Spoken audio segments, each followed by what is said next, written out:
पलट के देख, शेरनी आ रही है। ओए सुन, ये आवाज नहीं बेटा दहाड़ है तेरे। अभी बताता है भाई, अभी बताता है। अभी तूने गाड़ में उंगली किया ना, अभी बताता है।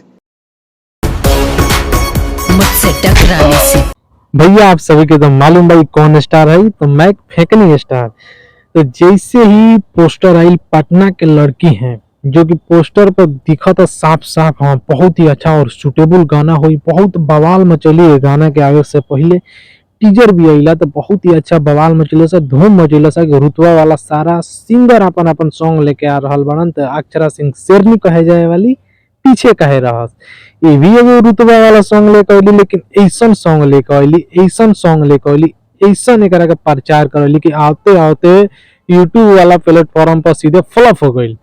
न्यूज सुन के आप सभी शौक हो गए होखेम लो कि एक बाइक इतना बड़ा सुपरस्टार के साथ में केतिया हो गई, इतना बड़का गाना केतिया फ्लॉप हो गई।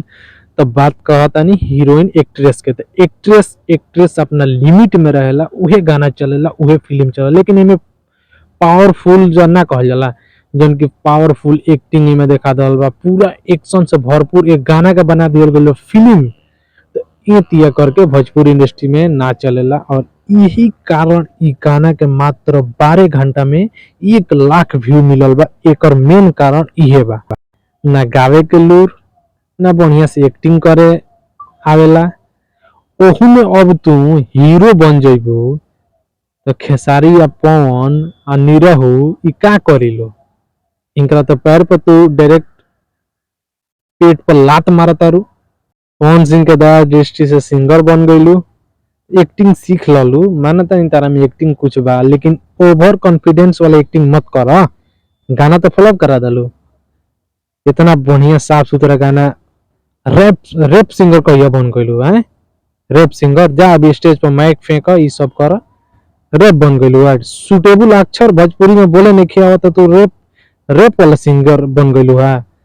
ये सभी आप सभी के प्यार दुलार हटे कि आजकल अक्षरा सिंह यानी मैं फेंकवा स्टार आवे रैप सिंगर बन गई। बहुत ही अच्छा न्यूज बाटे, अपडेट देते नहीं आप सभी के बीच। न्यूज कैसा लगा अक्षरा सिंह के सबसे धांसू न्यूज और सबसे घटिया एक्टिंग, सबसे घटिया सिंगर, सबसे घटिया ये वीडियो देख के तो लगा तो सब कुछ इनका कुछ अंदर क्वालिटी बा वो हल ही नहीं के, पूरा घटिया इंसान के साथ साथ घटिया म्यूजिक, सारा चीज घटिया बा।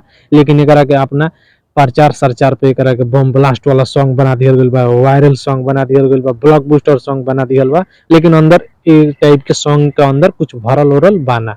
आप सभी के पावर स्टार पवन सिंह के कट्टर वाला फैंस बानी तो बस चैनल के सब्सक्राइब करेगा बा, वीडियो को दूर दूर तक शेयर कर देगा बा।